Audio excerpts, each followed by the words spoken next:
vamos primero a China. Alicia García Herrero, Natixis, muy buenos días o buenas noches, ¿no? Entiendo desde allí, desde China. Buenas tardes. Buenas tardes. Por ahora. Bueno, dato de IPC. Tenemos a la economía china, sobre todo en el dato de inflación, mostrándonos que igual va más lenta en la salida, salvo que nos digas tú lo contrario. Y una producción industrial de menos 3,6, que sobre todo afecta al crecimiento global y que debe estar haciendo a Alemania tiritar ahora mismo. ¿Cómo ves el dato que hemos conocido los dos datos que hemos conocido hace unas horas? Bueno, son datos que confirman que la economía china va hacia una recuperación lenta, excepto en los servicios.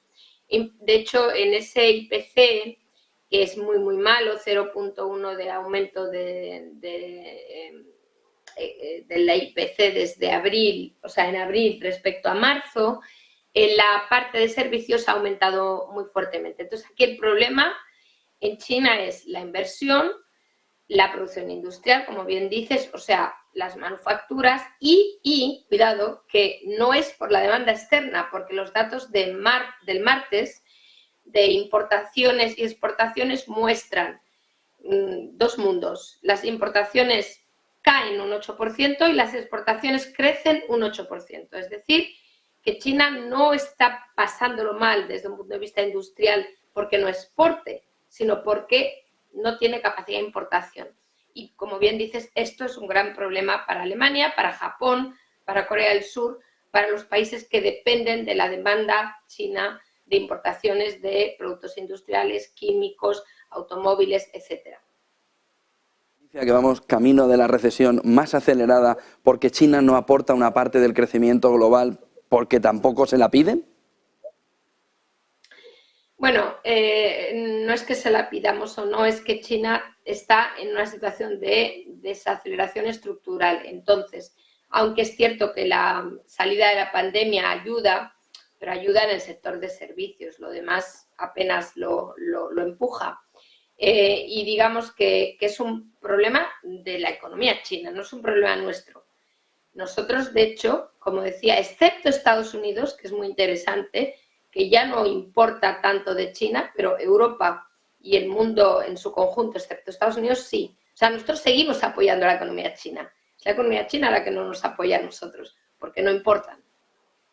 La última vez que estuviste aquí en el plató, Alicia, me comentaste, bueno, es importante todo el tema económico, pero la preocupación viene por Taiwán. Tú que estás en China, ¿la preocupación sigue estando en Taiwán, en lo geopolítico?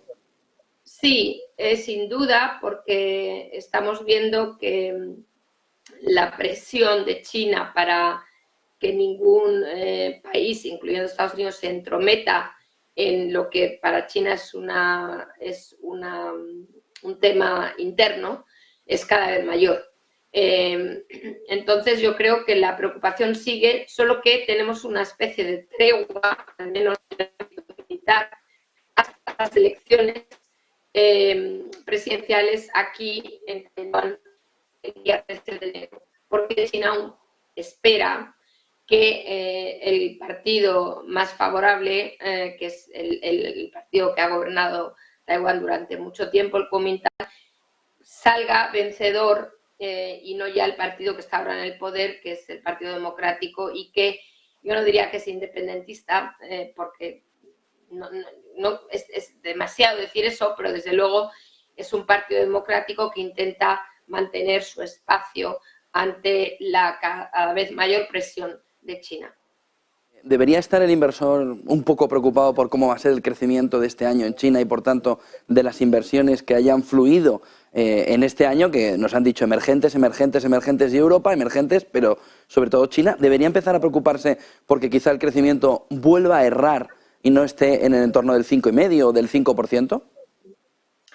Bueno, yo creo que llegar al 5, que es la meta oficial, se llegará, sin duda alguna, para empezar, porque tenemos un primer ministro nuevo, ¿no? Una cesión del poder más absoluta a Xi Jinping. Yo creo que tienen que llegar a un 5, pero claro, un 5 es un crecimiento bastante bajo. En cualquier caso, ya hemos visto salida de capital, incluso de bolsa. La renta fija nunca se recuperó del todo porque el diferencial de intereses no es a favor de la renta fija china. Entonces yo creo que estamos ya un poco ahí. Y por cierto, hoy cuando los datos de IPC de China, que sin duda son preocupantes, porque es casi como decir que China entra en deflación mientras el mundo, ¿no?, se pelea por controlar la inflación. Es que realmente es impresionante, ¿no? Entonces, hemos visto una corrección en mercados globales de bonos, o sea, que tiene un impacto global esta idea de que China puede que no crezca lo esperado y, peor aún, que entre en esa fase deflacionaria que, por cierto, no es tan extraño si pensamos que su población está realmente cayendo a marchas forzadas, y tenemos en la imagen lo que pasó con Japón. Más y te dejo, Alicia. Uno, el tema de Rusia. Hablabas antes de las exportaciones. Cuando conocimos el dato de exportaciones, veíamos en gráficos de IF, de Robin Brooks, cómo exportaciones e importaciones estaban las dos disparadas. Tanto las importaciones de China, es decir, chinas de Rusia, como lo que exportaba a Rusia. De tal manera que una parte del crecimiento, dicen algunos analistas, oiga, es que claro, China tiene la energía ahora mismo no regalada, pero a un precio irrisorio al lado de lo que estaba pagando, y sobre todo tiene ilimitada esa energía porque ahora está en el bloque. Y ahí voy a la pregunta, ¿estamos ya en la economía de bloques donde China ya está liderando el bloque precisamente por su relación con Rusia?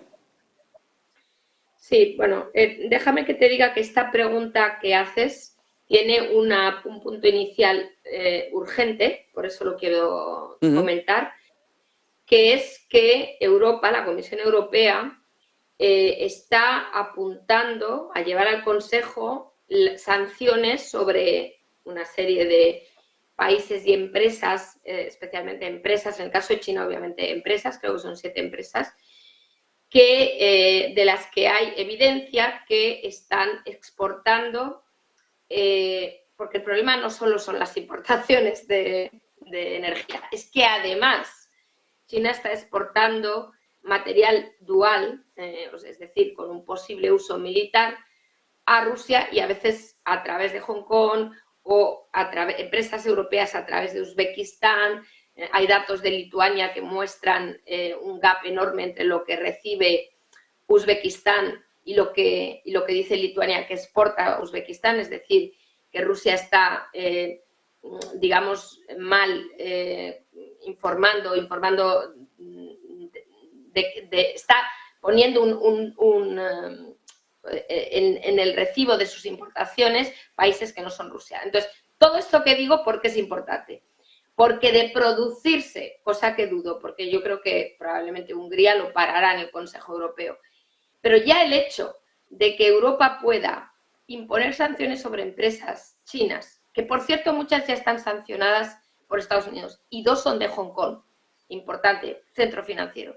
Esto puede crear un cataclismo en las relaciones actualmente entre China y Europa, con efecto en empresas muy expuestas, porque ya Qin Gang, el ministro de Asuntos Exteriores chino, que ayer en Berlín decía, cuidado, que no nos vamos a quedar ahí, o sea, vamos a actuar. ¿Qué es eso?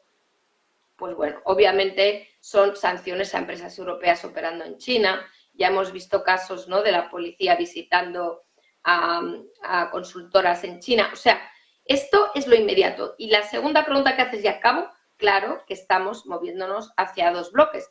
El otro bloque, por cierto, tampoco se queda parado. Si ves las relaciones entre Corea y Japón, que nunca han estado en la situación tan eufórica en la que se encuentran ahora, y Corea visitando, ¿no?, a Biden, porque yo creo que Corea va a seguir, va a entrar en los controles de exportación de semiconductores a China, lo cual es brutal porque es un gran exportador con Taiwán.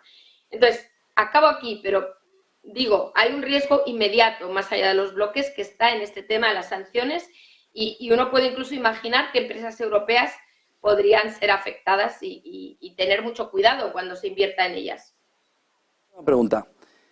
Hablabas antes del tema demográfico y de la caída de la población china, donde se fija un momento muy claro, casualmente en 2030, donde China va a tener más de 400 millones de ciudadanos que tienen más de 60 años. Y se cifra en todo ese entorno, también 2030, cuando llega el pico de pago de intereses de la deuda de Estados Unidos. Momento en el que tenemos como una especie de mejunje, ¿no? Menjunje ahí con toda la crisis de deuda. Ojo, porque hablamos mucho del techo de gasto en Estados Unidos.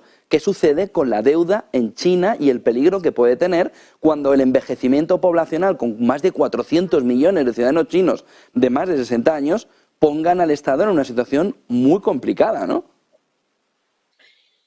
Muy buena pregunta. Entonces, sacamos hoy un informe en Natixis sobre nuestros cálculos, porque hay que hacerlos, porque la información es escasa, de la deuda pública china. Y sorpresa, es de 107 puntos del PIB, excluyendo las empresas públicas, es decir, que es mucho más que eso. Eso significa que la deuda pública china es mayor a la americana y muy superior a la europea, que ronda en media 95 puntos del PIB. Esto es lo que está ocurriendo en China. ¿Qué ocurre? Que esta deuda la tienen esas personas de las que hablabas, los ciudadanos chinos, no las tienen los inversores extranjeros, esa deuda. Entonces, ¿qué ocurre cuando el envejecimiento se acelera? ¿Seguirán ahorrando? Porque si no, ¿quién va a detentar esta deuda? Y realmente no tengo una respuesta. Yo creo que el gobierno chino tiene muchas maneras de como imponer esa deuda, de hacerla sostenible a cualquier precio, incluso con fuerte reducción de tipos de interés. Pero claro, esto para el crecimiento chino a largo plazo son malas noticias. Muchísimas gracias, Alicia García Herrero, Natixis. Vamos a ver el informe también que nos comentas para ver todo el detalle de lo que habéis preparado. Buen día, buena tarde en vuestro caso allí en China y buen negocio. Gracias. 8:35 de la mañana, ahí está la fotografía de China, sobre todo con esta parte final. Oye,